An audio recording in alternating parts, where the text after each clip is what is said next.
Variables can store more than one value. When we work with a dataset, we are working with a series of observations. These are the rows. And variables, or features, these are the columns. Creating vectors. To create this type of table-like data structure in R, we need to create a series of vectors to hold multiple values per column name or variable. Let's begin by creating the first column, employee_ID, with 5 values, one for each employee. We use a function called combine, denoted by C parentheses, to assign multiple values of type character to employee ID. Let's view the values in the variable. We type in employee_ID. What's returned to us are the 5 values. Next, let's create the first names for each employee. Here, we assign the first names using the combine function to employee ID. Now, let's create a vector of corresponding last names.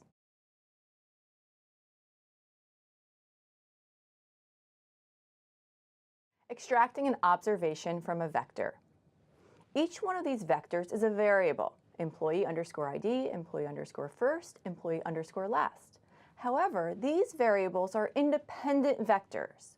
This means to extract all the information for one of the employees, we'd have to reference each vector separately.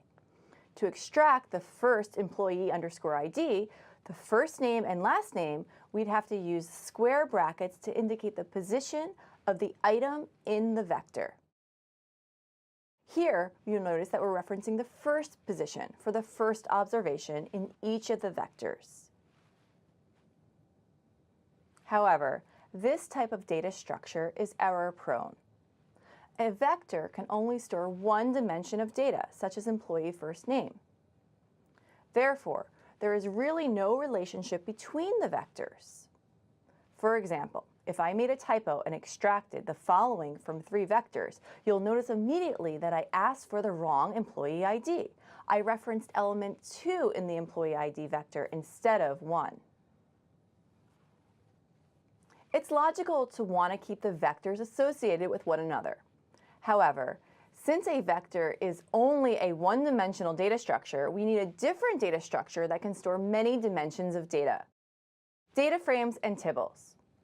We can easily combine the 3 vectors together into a single data structure.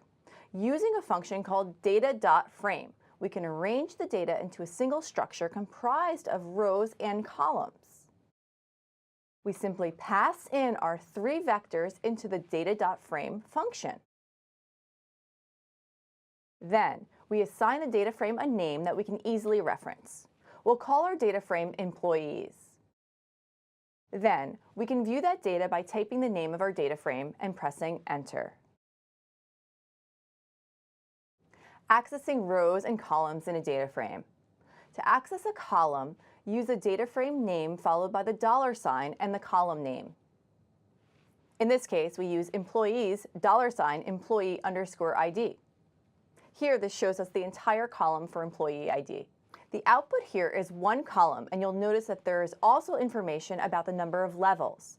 This is because the column employee ID is a factor variable. To access the first row in the first column, use the square brackets and pass in 1 for the first row, followed by a comma, and another 1 for the first column. So here you see employees, square brackets, 1, 1. To access all rows, use the square brackets and pass in nothing for the first parameter, rows. This indicates that you want to show all rows, and then follow this by a comma and the number 1 to access the first column of data. For just one row in all columns, do the inverse and pass in 1, nothing to access row 1. Creating a data file. Now that we've built a data frame, let's save it as a file. It's possible to export data from R to TXT, CSV, and Excel formats. We use the write_CSV function from the readr package to specify the data frame to be exported and then the file name. Reading in a data file. In contemporary R programming, we use the read_CSV function to import a CSV file into R as a tibble, which is a type of data frame. Read_CSV uses the first line of data for the column name, which is a very common convention. This setup requires the readr package and a CSV file to live in your working directory. Then you can simply read in the file as shown here. Now you can view the contents of the tibble data frame by typing in My Employees. So now you see the full data file that we created, starting with just a series of vectors.